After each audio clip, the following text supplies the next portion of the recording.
How would you like to make money from these?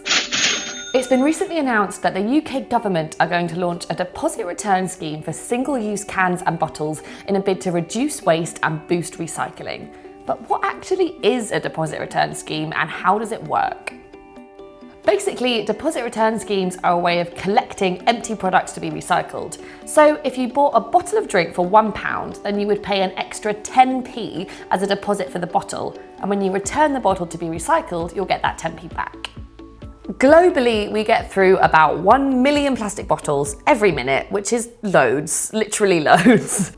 And according to a new report by a waste recycling company called Suez, about 350 million people in 38 countries already use a deposit return scheme to make sure that we collect back some of those plastic bottles. We don't currently have any deposit machines in the UK, so I can't show you what it's all about, but luckily we've managed to enlist my fellow Hubbub-er Silvia, who is currently in the Netherlands, so she can show us what it's all about.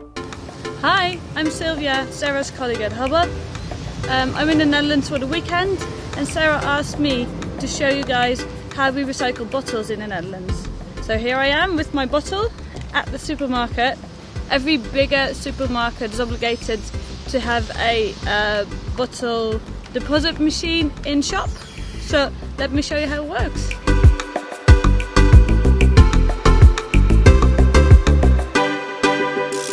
So this is it. There's a bottle recycling machine like this in every bigger supermarket. Just pop in the bottle right here. It goes in automatically. This bottle has a 25p deposit on it. Press the button. Get the receipt.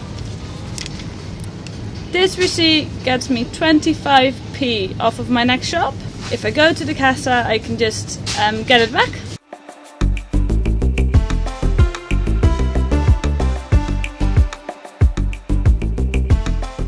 Hope that was all clear, how incredibly easy that was. In other countries where they've introduced deposit return schemes, they've managed to up recycling by quite a bit. In the Netherlands, where we just saw Silvia, they recycle about 95% of their PET plastic bottles, whereas here in England, we only recycle about 57%.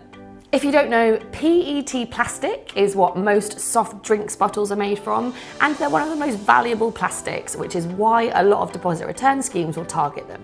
So, the main aims of a deposit return scheme are firstly to increase the amount that we recycle, but also increase the quality of the recycling that we collect. Basically, because your machines are automated, it can separate your recycling so that you can have glass, cans and bottles, and that means that it has more value when it goes to market. Another benefit is as a way to reduce litter. If something has value, then people are probably less likely to throw it away, and also if they do, then there's an incentive for somebody else to go and pick it up. The downsides of a deposit return scheme is that it's a pretty massive upfront cost and we don't really know who's going to pay for it. There's a lot of debate at the moment about whether it should fall to government or to retailers to front this big cost at the beginning. To make sure that you get that big initial investment back on deposit return machines, we need to make sure that there's a steady market for recycled products. And the best way that we can do that is by putting our money into recycled products and by asking manufacturers to up the recycled content of the things that we buy. Another big consideration is that we make sure that it works in tandem with the recycling that we already have going on in the UK, so that we don't spend loads of money just duplicating services that already exist. Most councils already collect stuff like glass and bottles and plastics in your household recycling, and they make money off the stuff that they collect. So there are some concerns that councils could start losing money if we introduce a deposit return scheme. But with that said, councils also spend loads and loads of money on clearing up littering, so that might balance out the cost. If a deposit return scheme could manage to collect stuff that isn't already being recycled and reduce littering, then it could be a win-win.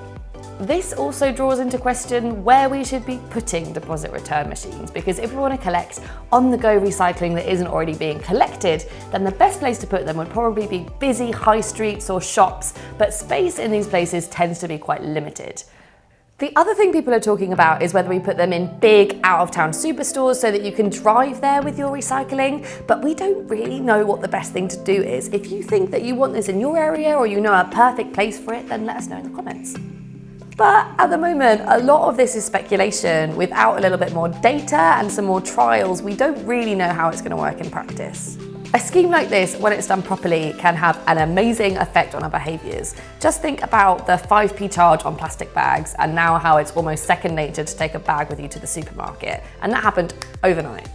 Hopefully, if we see that there's a value in recycling our plastic, then there'll be less on our streets and in our oceans. We would love to know what you guys think about this. So if you would use a deposit return machine to get 10p back, if you think it's going to help people recycle, or if you don't think it's going far enough and we should be trying to do more, let me know in the comments. Bye guys. I hit the camera last time, so this is going better.